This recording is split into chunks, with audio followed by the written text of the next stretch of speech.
It seems like only 5 minutes ago we were talking about Britain's Strongest Man 2021, which happened in October. We are fast approaching Britain's Strongest Man 2022. It's taking place on the 26th of February. There's not a huge amount of changes in terms of athletes. No. But there is a change in terms of events. Yes. So let's quickly first take a look at the athletes for this year's show. Okay, so there's just one change to last year's lineup, and the list of athletes competing this year are 2020's Britain's Strongest Man, Adam Bishop, everybody's favourite Mark Felix, back for a second time as newcomer Shane Flowers, number 2 in Wales and also back for a second attempt is Desmond Gahan, 2019's Britain's Strongest Man, Graham Hicks, 2 times Scotland's Strongest Man, Andy Black, Ireland's number 1, Paro Dwyer. Looking to qualify for World's Strongest Man is England's Paul Smith. The current Europe's Strongest Man, Mr. Luke Stoltman. The current World's Strongest Man and defending champion of the Britain's Strongest Man title, Tom Stoltman. And finally, the one addition to last year's lineup is Wales number 1, Gav Bilton. So Gav is the only addition to this lineup from the 2021 show. Now, we should point out, I mean, Gav's publicly said this, he suffered a heart attack and had to take off the second half of the season last year. He's feeling so much better. He's focused very, very hard on improving his conditioning and fitness, which was an issue for him last year. He's actually speaking to his coach. He's feeling really, really good, feeling positive. Health is in a good place now. So it's going to be good to see the return of Gav. Glad he's taking, a look at the physical fitness side of things. It's so important, isn't it? It is, and I think it's very easy to get to that concept of bigger is better. Be big, be strong. The idea of strongman is be the best strength athlete you can be. Athlete is kind of an important word. It's not just about being big and huge and good at one event. No. You look at the guys that won the major shows last year, they were good all-rounders. Yeah. So, moving on from Gav, it's the return of the same 10 that we saw last year. Now, Tom Stoltman was very impressive last year. Yeah. We should talk about Luke Richardson also, because he was supposed to come back to this show, wasn't he, after suffering a bicep tear at World's Strongest Man last year. So I wanted to sort of mention that in a sec, because there's 11 athletes. Yeah. Now, I was wondering if they were kind of holding out at 11 in case Luke managed to recover in time. Yeah, because 11's an odd number, isn't it? And if Luke doesn't manage, I mean, Luke deserves to be there. He's absolutely one of the best guys in Britain right now. Yeah. But if he doesn't manage to get back, I'd love to see them give another up-and-coming British athlete an opportunity, maybe someone like an Andy Flynn or a Ryan England, just to give them that opportunity to compete in that higher level show. Because I don't think it really matters who you put in. No one's going to challenge to win the title. No. But it's good to give these athletes the opportunity so that next year they've got that experience and they can kind of improve. So I'd like Giants Live to give an extra athlete a spot, make it 12 athletes this year rather than 11. Luke won't be back for this. He had surgery on his knee just before Christmas. Okay, that's a shame because he would have been a He great would have contender. really stirred it up as well, because last year's top 4, it was almost quite set, wasn't it? You had Hicks, Bish and then the Stoltman brothers, but having Luke in there as well, it could really upset things. Yeah, it could. And we like an upset. We do when indeed. you're not competing. We liked it when I was competing. I was the underdog. Wow, yeah. So obviously the important thing to look at when you're looking at competition, not just athletes, but as I always say, we need to take a look at the events. Now, The right set of events. Well, we're looking at the events to see what suits certain athletes. Yeah. And obviously the athletes want to know what they're training for. Well, yeah. I don't know all the details on the events don't just know the yet. weights. Giants Live will announce everything officially, and always these events can be subject to change. Yes. But this year we are looking at an axle for reps as the overhead event. Yes. An axle deadlift for reps. Sandbag toss. Yeah. Which I'm guessing will be a certain amount of sandbags over as quick as possible. We have a shield carry, and we are using the heavier set of Atlas stones in all Giants Live shows this year. We know that from talking to Darren last year. They used the stones up to 180 kilos last year. This year they're using the stone set up to 200 kilos. So it will make the stones a little bit more about strength, and I think we'll see.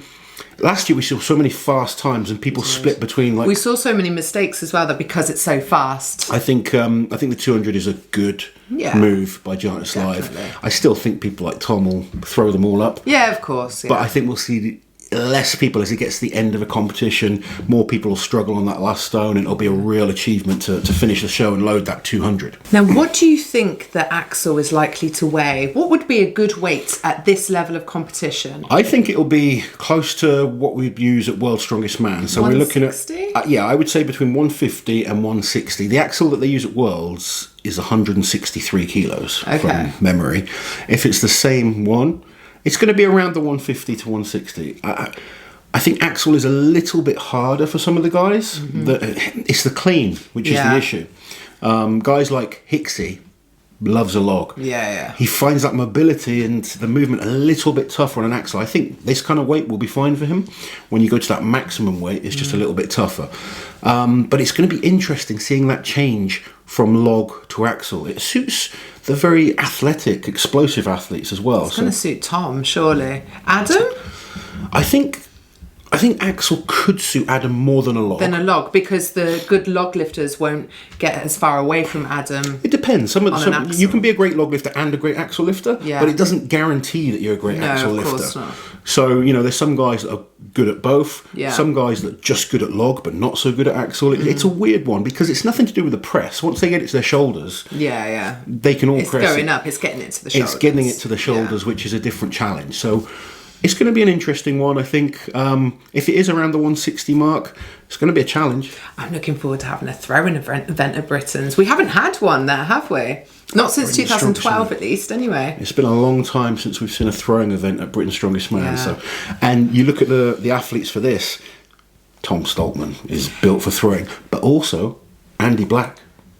Yes, he's a very good tosser. Andy is a great tosser. We went up and trained with him up in Scotland. And he's going through the roof. He can literally launch things into space. But will he have the speed? Well, this is the thing. In an event like that, it's very easy to make a mistake. I think he's got the speed and I think he's got the power.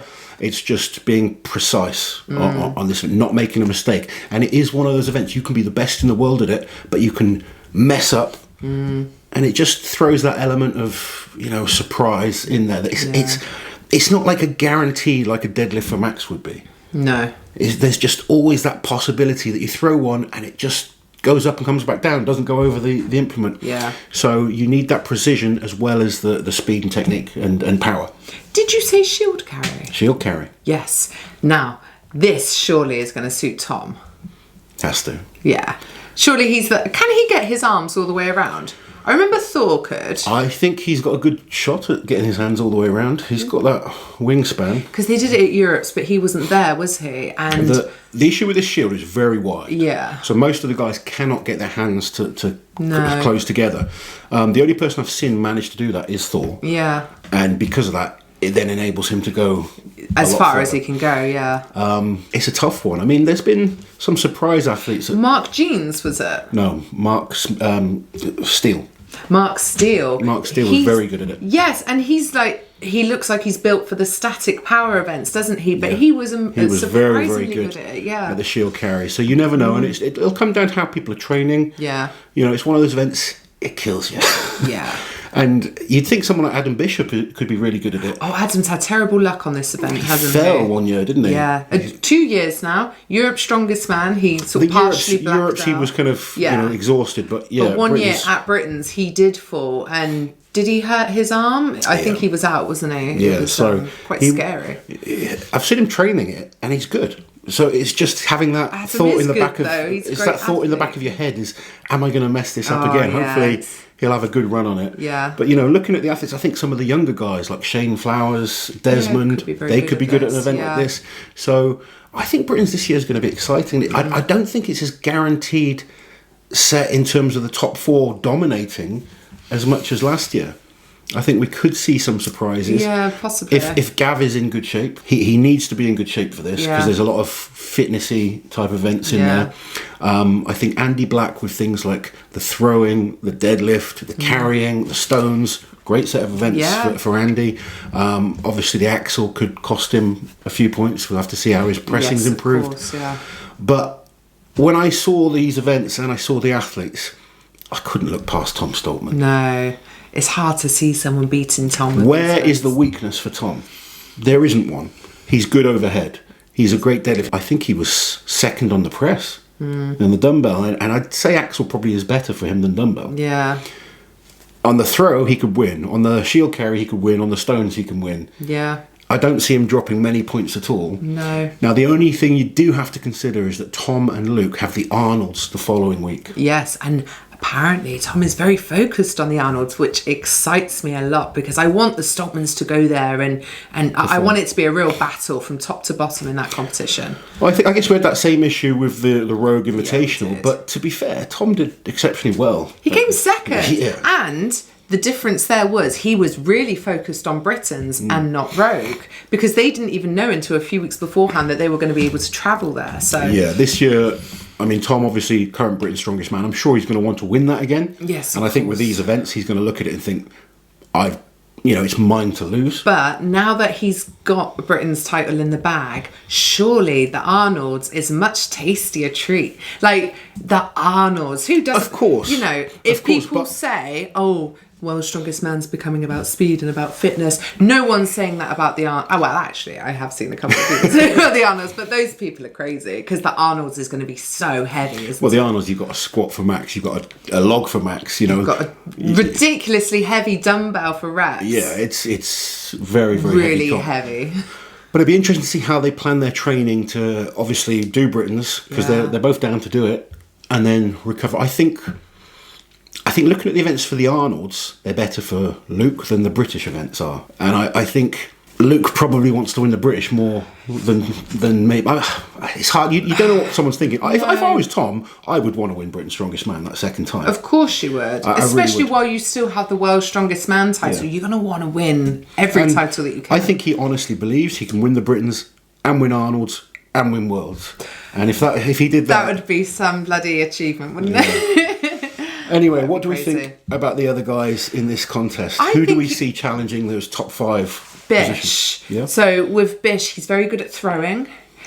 We know how good he is on the deadlift. He's really good at stones. Was it Manchester? He was exceptionally good. I think he won the stones in Manchester, actually. I can't remember off the top of my head. But I'm certain that he did. Axel is a bit of a question mark. Shield is a question mark. Like Bish... He should be good at shield. I'm sure he can be good at shield. He's just had some bad luck. And like you say, hopefully that doesn't get into his head too much. Absolutely. I think Parr could do well with these events as well. Yeah, Parr, he's good at moving with weights. He is. He's not a bad thrower. His axle's pretty good, to be fair. His deadlift is improving all the time. Yeah. I think Parr's got good solid events here. Yeah. Paul Smith isn't bad at some of these as well. Paul's very good at the axle. Mm-hmm. I think he just lacks a little power in terms of deadlifting to really stay with the top guys. Maybe a little bit of height in terms of the throwing and stones. He's good at all those events. Yeah. I just think when you're giving away almost a foot to someone like Andy or Tom, you are a mechanical disadvantage. Yeah. Looking forward to seeing Desmond and Shane again. They really impressed me last year at Britain's. What about Hicksy? Hicksy's good, and Hicksy's the deadlift, the axle. He can do really well. He's a good thrower. You'd have preferred a log, wouldn't he? I think he'd prefer a log, but any overhead he's going to score good points on. Yeah. He's a great stone lifter. Shield carry. He doesn't look built to be comfortable with a shield, but Hicksy's a tough man, and he's going to be in. I think when you talk about Britain's, taking Luke Richardson out of the mix. Both Stoltmans, Hicksy and Bish are our top 4 athletes. Yeah. And I don't think anyone can really argue that. No. It's just, can anyone on their day sneak into there? Yeah. I think with these events where it's possible to make a mistake, we could see someone sneak in there. Yeah, we could see an upset. It's a little bit more... Nothing's ever a given, isn't it? God, Absolutely. We know that. And sometimes we get a bit carried away, but it is hard to see past Tom with these events. It is. It would take a big mistake. Now, we've seen it. And an exceptional performance, a flawless performance from someone else. Yeah. I think, personally, early on, looking at how things are, I think Tom is going to be the heavy favourite. What about Luke? Let's look at Luke. I think Luke can be great at axle. I think deadlift costs him points. He's a good stone lifter. Shield, he was pretty good with in Europes. And again, with Luke, it comes down to... his focus. Mindset on the day. When he won Europes, he was just a machine. Yeah. Now, is he going to have that mindset, or is he focused on the Arnolds? Because the Arnolds has a log for Max. Yeah. I'm sure he wants to go and break the log record at the Arnolds. It's such a shame it's so close together. We know from the season there's going to be a lot of contests this year, and guys have to pick. And they are used to back-to-back shows. We've seen Mariusz Pudzianowski do show after show after show. Zadrunas do show after show after show. In an ideal world, it would be spaced out 8 weeks each with a perfect build to You just can't do that. No, in any sport. I think the guys have to be smart. They've got to plan their training around things. They need to take breaks as and when needed. Yeah, pick and choose. But I think they're going to be fresh. They're training, obviously, for back-to-back shows. As long as they don't get injured, they'll recover fine, I think, between the two. They're going to have that Christmas dinner strength and energy as well, aren't they? I don't see how that's going to help them in February. Wow, Liz's nutritional plans are going to be available to you all soon. But there we go, guys. That's the lineup for Britain's Strongest Man 2022. I think it's going to be an exciting show. We'll wait. We'll do some proper predictions closer to the time. Yeah, I'm going to go and train with a few of the guys, see how they're looking, see who's in good shape. Do some spying. Do some... just investigating. Yeah. see who's looking up for it this year. Yeah. Oh, we haven't talked about Mark. Mark Felix. Bad set of events. Oh, well, there we go then. It's not that bad. He's a great deadlifter. It's just the axle. The axle's going to cost him a lot of points. He's not that great at throwing either. Is he not? Do you know what? I don't even recall seeing Mark throw. I would have. Europe's Strongest Man. They've had he trained with me in Hicks. I've seen him throwing comps before. He's built to throw. Just sometimes doesn't get the timing right and stuff. But I think two events that'll cost him. Yeah. I think Shield he could be pretty good at. Stones he can be pretty good at. Deadlift he can be pretty good at. I just don't think he's got those banker events that are going to get him big points against the very top guys. So I think, it's going to be a good battle. I think someone like Andy Black has a shot at breaking into that top 5 with these. I think par. But it's always hard to back against those top 4 in Britain right now. So tickets are on sale already. There's a link in the description below. We are going to be there. I can't wait. It's our first show of the year. Always very exciting. Let us know what you think in the comments below about that athlete lineup and whether or not you'd like to see more people competing, and also about the events. It's nice to see. I know we laugh about like the axle deadlift for reps and the stones, but it is nice to see a bit of a mix in there, especially with the throwing. I'm quite excited about the throwing. I'm very excited about this set of events. I think it's going to be good. It's going to be a great show. Make sure you get tickets. If you can't get tickets to be there, tune in on the Facebook Live page. And obviously we will be there and giving you all our behind the scenes action. We'll catch you guys soon. While you're here, guys, subscribe to the channel, hit that notification bell so you don't miss any of my awesome strength content.